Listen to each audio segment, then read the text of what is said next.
Hello friends, welcome back to my channel.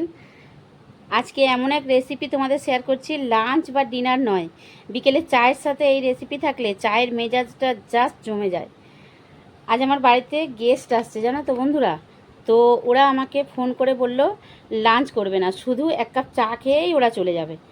তো আমি শুধু চা তো আর দিতে পারি না, ফ্রিজে একটু চিকেন ছিল দেখলাম, তো সেই দিয়েই ভাবলাম চায়ের সাথে যদি চিকেন পকোড়া বানিয়ে দিই তো কেমন হয়। তো সেই ভিডিওই আজকে তোমাদের আমি শেয়ার করছি। আর বর্ষার দিনে চায়ের সাথে চিকেন পকোড়া বেশ ভালোই হবে। তো চলো ভিডিওতে যাওয়া যাক বন্ধুরা। তার আগে বন্ধুরা, তোমরা যদি আমার চ্যানেলে নতুন হয়ে থাকো তাহলে অবশ্যই আমার চ্যানেলটা সাবস্ক্রাইব করবে, তার পাশে থাকা বেল বটনটা বাজিয়ে রাখবে নতুন ভিডিওর নোটিফিকেশনের জন্য। আর যে বন্ধুরা এই চ্যানেলটা সাবস্ক্রাইব করে রেখেছো তাদেরকে অসংখ্য অসংখ্য ধন্যবাদ। তো এখন চলো ভিডিওতে যাই, ভিডিও পুরো দেখার অনুরোধ রইল। তো বন্ধুরা, আমি চিকেন পকোড়া বানানোর জন্য দেখো এখানে 400 গ্রাম চিকেন নিয়েছি, আর চিকেনটা আমি বোনলেস করে নিয়েছি, আর এই রকম ছোট ছোট পিস করে নিয়েছি।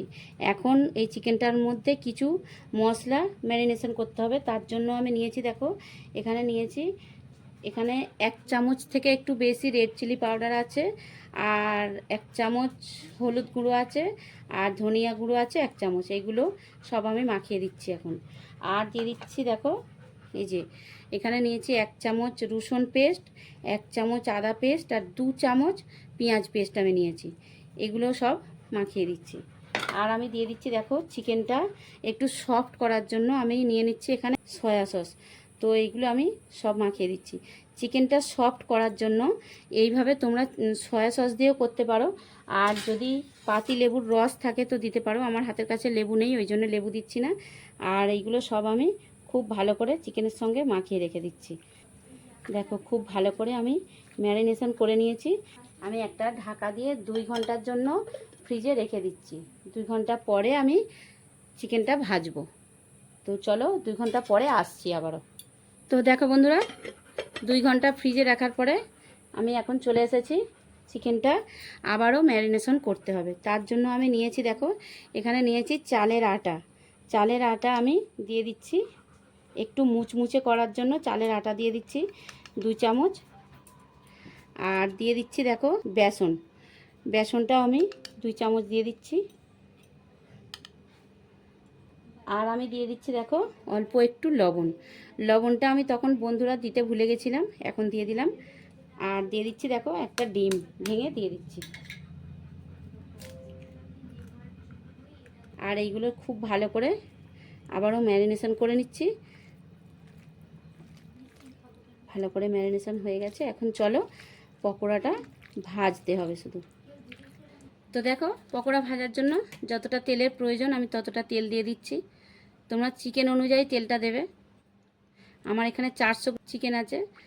400 গ্রাম চিকেন ভাজার জন্য আমি এখানে প্রায় 250 গ্রামের মতো তেল দিয়েছি। তেলটা খুব ভালো করে গরম করে নিতে হবে। দেখো তেলটা খুব ভালো করে গরম হয়ে গেছে। এখন ম্যারিনেশন করা চিকেন আমি একটা একটা করে এই গরম তেলে ছেড়ে দিচ্ছি।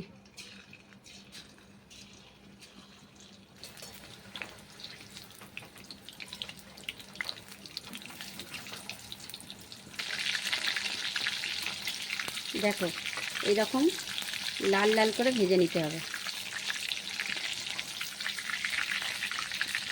এগুলো হয়ে গেছে, আমি একটা জায়গায় তুলে নিচ্ছি। এগুলোতে আমি সব চিকেনটাই ভাজবো। বাকি চিকেনগুলো ওই গরম তেলের মধ্যে আমি দিয়ে দিচ্ছি।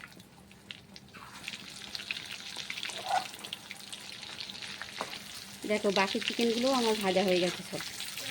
এইরকমভাবে তোমরাও ভেজে নেবে বাকি চিকেন। আজকের মতো ভিডিও এখানেই বন্ধুরা, দেখা হচ্ছে নেক্সট ভিডিওয়। দেখো আমি সব চিকেনটা ভেজে নিয়েছি। আর ভিডিও পুরো দেখার জন্য ধন্যবাদ বন্ধুরা। চলো আমি প্লেটে সাজিয়ে তোমাদের দেখাচ্ছি।